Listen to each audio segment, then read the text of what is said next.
Oi pessoal, tudo bem? Eu sou Álvaro Costa, psicólogo do Espaço Sincronicidade, e este é o canal Literatura e Clínica. Bom, hoje nós vamos conversar um pouco sobre uma obra clássica da literatura brasileira, de uma escritora muito citada, né, que é a Clarice Lispector, e a obra é A Paixão segundo GH. Bom, eu gostaria de começar, né, confessando a minha própria perplexidade. Conforme nós estamos construindo o nosso conhecimento clínico aqui no canal, conhecimento literário também aqui no canal e conhecimento das representações dos padrões psicológicos coletivos, né?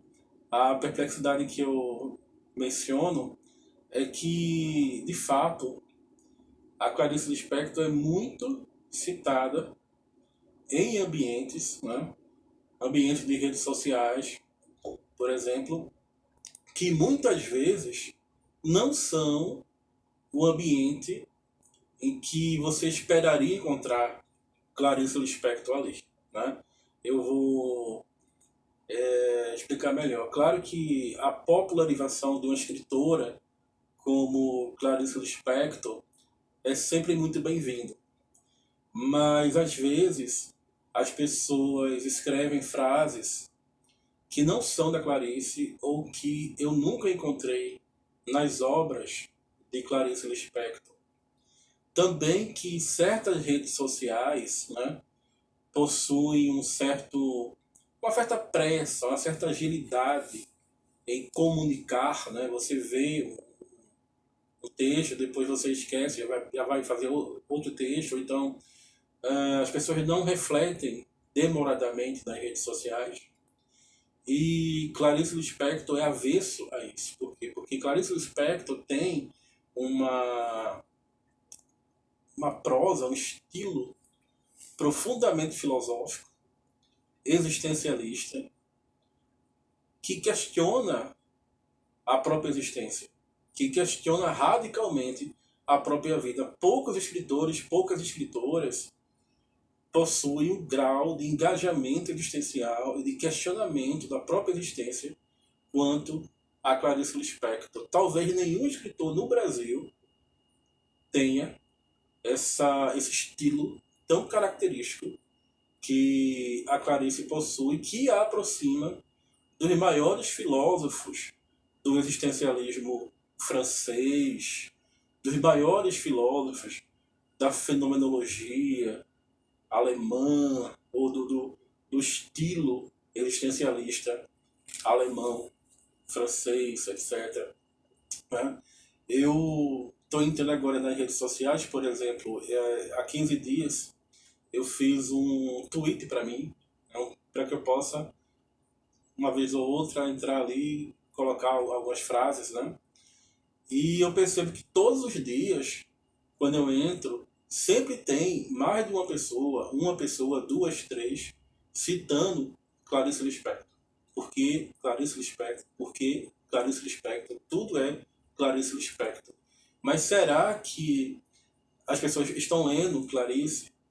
Porque ler Clarice é arrebatador, é difícil, é complexo, a tua vida vira pelo avesso, você somatiza, você ler Clarice Lispector dá insônia. Se você ler Clarice Lispector, você vai entrar num estado de insônia, você vai entrar num estado de questionamento, num estado de angústia, num estado de desalojamento do seu próprio ser. E eu não sei se de repente nesses ambientes tão voláteis, né, em que a informação circula tão rapidamente e desaparece, se esses elementos entram em acordo, em contato com a narrativa de Clarice Lispector. Então essa é a minha perplexidade. Mas muito bem.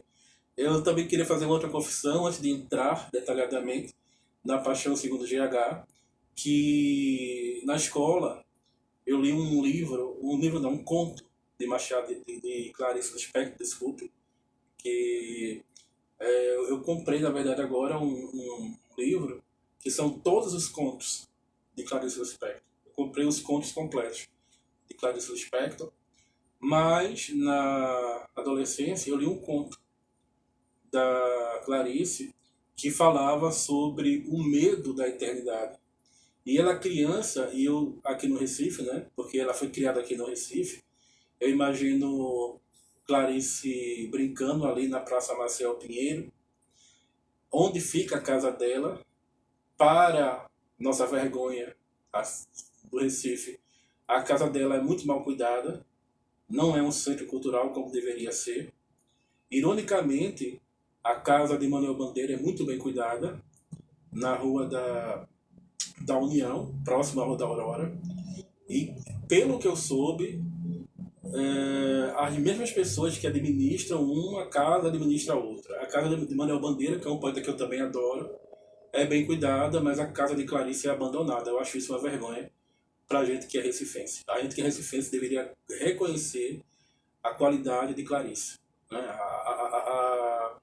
A paixão de Clarice pela existência, essa paixão, essa relação de amor e ódio com a própria vida, que caracteriza qualquer jornada autêntica, qualquer existência autêntica. Clarice Lispector às vezes é tão grande que não cabe na nossa percepção. Infelizmente, a gente tem que se educar para compreender melhor Clarice Lispector. Mas, feito também essa outra confissão, né, eu lembro que nesse conto que fala sobre o medo da eternidade, a Clarice descobriu que existia eternidade quando apresentaram para ela um chiclete, que ela gostava muito de confeitos, né? Mas aí ela encontrou uma amiguinha na praça que disse a ela que inventaram um confeito, acabaram de inventar um confeito, que você masca o confeito e o confeito nunca acaba. Aí pela primeira vez ela falou que ela teve a noção do que seria a eternidade. Ela falou, não, isso deve ser a eternidade. Por quê? Porque é uma coisa que nunca acaba. E ela falou que tinha medo desse confeito. E esse confeito era nada mais do que um chiclete. Por quê? Porque ela ia ficar mascando, mascando, mascando e aquilo não queria acabar. Então ela ficou com medo da eternidade. O chiclete causou esse medo nela. De algo que nunca acaba, de algo que é indefinível, né? É como se fala na clínica, o medo do permanente. Ela descobriu com o chiclete. Pois bem, algo tão prosaico também, que existe no dia a dia, é a marca da paixão, segundo GH, que fala de uma mulher, de uma senhora, provavelmente rica, porque morava numa cobertura, cuja empregada havia ido embora, provavelmente para não mais voltar. E como esta mulher, que é GH, que até hoje as pessoas discutem o que é GH, porque não existe nem nome nem sobrenome, é apenas GH, né? Eu acredito que GH a gente possa traduzir como sendo gênero humano, né? GH, gênero humano, ou seja, GH somos nós, eu sou GH, você é GH, cada um de nós é GH. Essa mulher, GH, ela resolve então arrumar o apartamento dela, arrumar a cobertura dela, já que a empregada não estava. Ou seja, existe aí uma crítica social que Clarice faz também, uma relação de servilismo da dona da casa ter que organizar, já que a empregada teria ido embora. E a GH começa a organizar o seu quarto e de repente dá de cara com aquele bichinho famoso também, que eu creio que vocês já sabem qual é. Sim, a barata, né? A famosa barata que aparece na história de GH. E ao se deparar com a barata, uma série de conflitos internos, de conflitos existenciais, de conflitos psicológicos surgem e se desenvolvem na protagonista. Mistura de fobia, representação de ansiedade, representação de angústias, né? E ela sempre fazendo uma profunda reflexão filosófica a partir da ideia daquela barata. É por isso que eu digo, se você pega a Paixão Segundo GH logo no começo, a Clarice dedica o seu livro a possíveis leitores. Ou seja, ela nem tinha muita esperança de que ela fosse lida a possíveis leitores. Né? Diferente, por exemplo, do Nietzsche, que dedicou o Zaratustra a todos e a ninguém. Dedicando a todos, ele também dedicou a ninguém. Já a Clarice, ela tem esperança que alguém pudesse ler. Por isso que é possível leitores.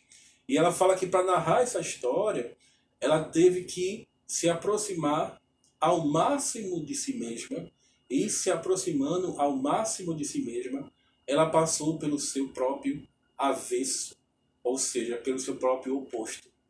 É aquilo que na clínica de Jung, olha aí, literatura e clínica, a gente chama de enantiodromia, que significa correr de um lado para o outro, que a tradição filosófica retoma a filosofia de Heráclito de Éfeso, embora não esteja na doxografia original do Heráclito de Éfeso.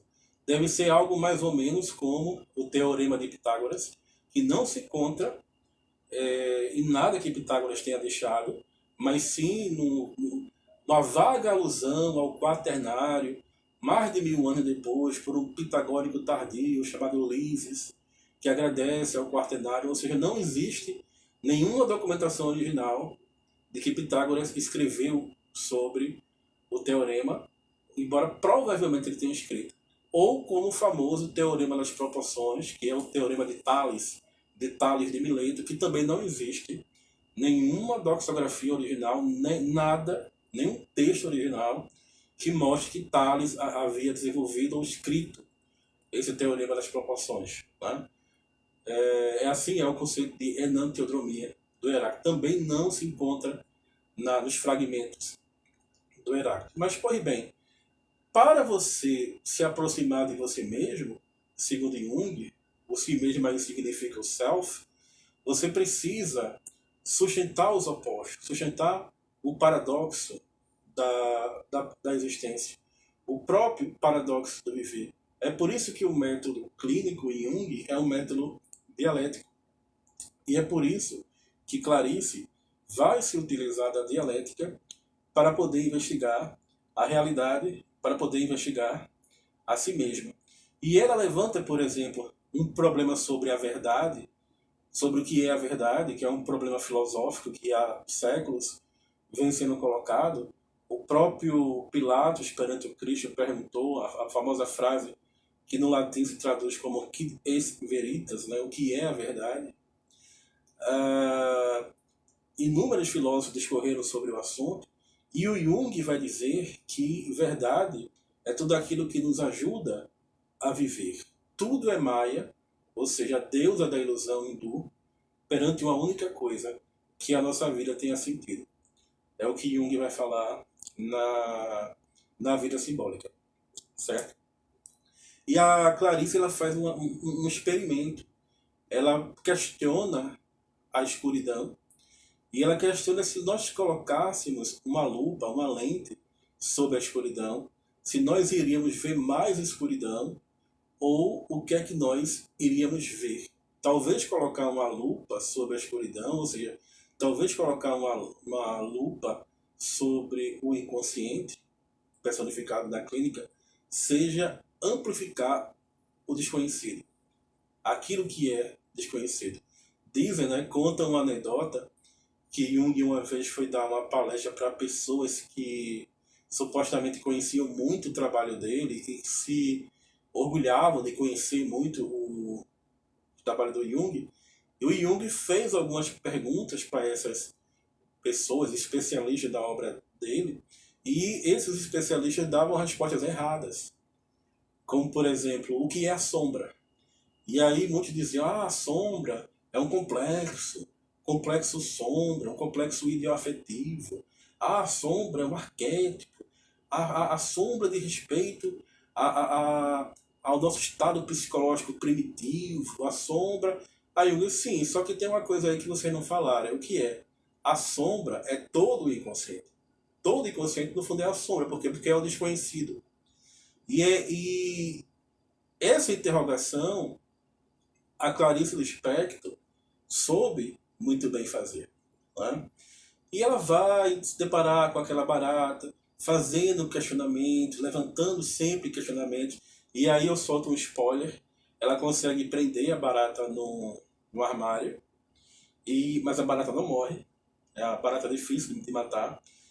E ela consegue deixar a barata presa de um modo que a cabeça dela ficou espremida e saiu um líquido branco. Né? Eu conheço uma pessoa que leu a Clarice e quando ela chegou nessa parte ela teve que vomitar. Né? Para vocês verem o que a Clarice nos causa, a náusea que ela nos causa. É uma pessoa conhecidamente que de fato ela vomitou, ela teve que ir no banheiro diversas vezes vomitar ao chegar nessa parte. Né? E para piorar ainda, como vocês já devem saber ou desconfiar, a GH resolve comer a barata. Né? Ela resolve pegar a barata e comer. Como uma forma, talvez, de aliviar a angústia ou de encontrar o sentido.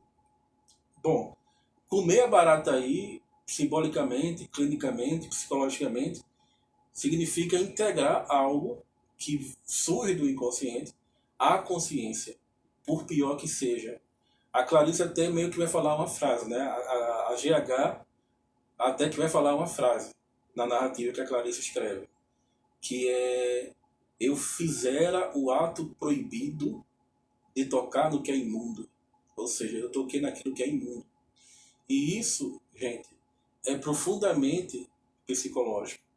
É algo que, de um ponto de vista psicanalítico, remete à fobia, que mascara uma angústia do sujeito, né? Mas que algo perante a psicologia complexa, e aí a Marie-Louise von Franz vai escrever de forma muito brilhante a parte da tipologia do Jung. Eu estou até com um livro aqui, né, que eu recomendo, a tipologia do Jung. Leiam esse livro fantástico, tá, gente? Ensaio sobre psicologia analítica, que a Marie-Louise von Franz vai falar sobre a função inferior. Né? E o que seria a função inferior? Bom, todos nós estamos tentando nos adaptar ao mundo, certo?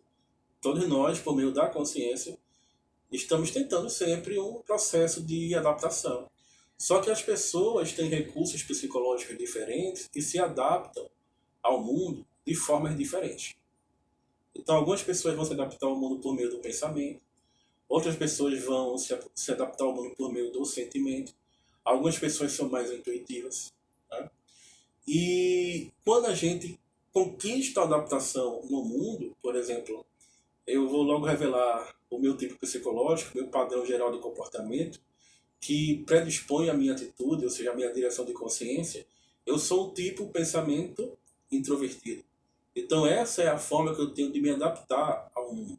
Eu gosto sempre, gente, de, quando eu recebo um paciente novo na clínica, de começar, antes mesmo de tocar em questões sobre o inconsciente, porque o inconsciente só deve ser questionado, só deve ser tocado quando ele se impõe na clínica, né? Quando ele se coloca de fato na clínica.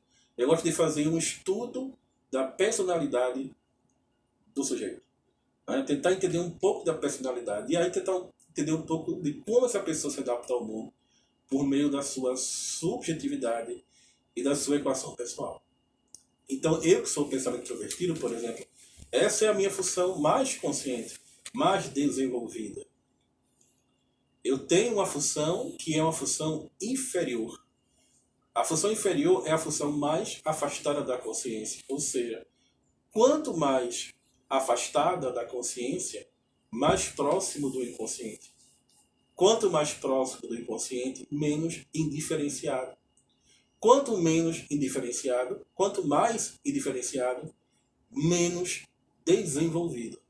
Então a função inferior é aquela função que é onde nós somos mais infantis, é aonde nós sofremos mais, é, como se diz, a nossa dificuldade com o mundo, é onde nós precisamos trabalhar e é onde nós precisamos desenvolver A função inferior é onde dói na gente.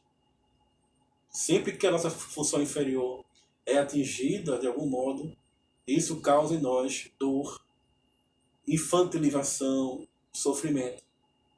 E, revelando a vocês a minha função inferior é o sentimento extrovertido. É por isso que, por um processo de compensação psíquica, eu sempre procurei decorar a minha clínica com imagens extrovertidas, coloridas, que mostrem um sentimento, já que o psicólogo tem uma função adaptativa consciente voltada muito mais para o pensamento introvertido, para o diálogo consigo mesmo e para a orientação da subjetividade. Vocês lendo a tipologia de Jung e lendo os tipos psicológicos do Jung, que está na sala, tudo isso se torna muito mais claro de se perceber, de se pensar e de se conversar, né? E para encerrar o vídeo, eu deixo também mais uma frase.